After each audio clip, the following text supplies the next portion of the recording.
Bonjour Henri Giorgi. Bonjour Catherine. Pourquoi un nouveau livre? Mon premier livre il concernait l'apiculture en rucheton. C'était une apiculture d'accompagnement des abeilles.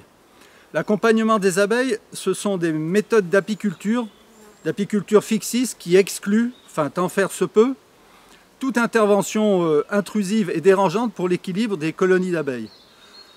Ce second livre, des abeilles sauvages chez soi, montre qu'on peut aussi ne plus parler d'apiculture ni de ruches, mais des nids d'abeilles et d'un total retour à l'état sauvage des colonies. Des abeilles sauvages, qu'entends-tu par là? Il y a un passé qui n'est pas si éloigné que ça où nous trouvions des abeilles partout. En ville, dans les monuments, les greniers, au village, dans les granges, les vieux murs, les ruines, les arbres en forêt, dans les greniers de l'école ou les clochers de l'église. Les colonies d'abeilles sauvages et libres, c'était elles. Pas celles que nous trouvons dans les ruches de production que les méthodes d'exploitation d'apiculture tentent de rendre complètement serviles, à leur détriment bien entendu. Est-ce que ce que tu écris dans ton livre nous permettrait d'accueillir n'importe quel essaim d'abeilles et lui permettre de retrouver le sens réel de ce pourquoi les abeilles existent? Oui, c'est le but de mon livre. Aujourd'hui, nous pouvons, suivant nos possibilités bien évidemment, participer à ce retour des abeilles libres parmi nous. C'est un beau projet pour elles, mais aussi pour les écosystèmes qui nous environnent.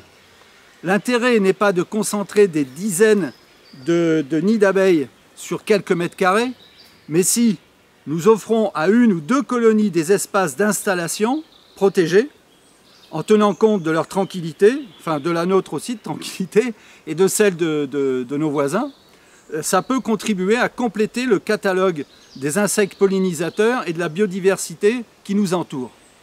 Voilà, enfin, le but de ce livre n'est donc pas de vous ouvrir les portes de l'apiculture, mais simplement de vous permettre, si vous en avez la possibilité, d'ouvrir vos portes aux abeilles. Dans les jardins, parcs, une grange, un grenier, une fenêtre dont le volet, on ne s'en sert jamais, il n'est jamais ouvert. Voilà, donc là c'est un point d'observation particulièrement intéressant.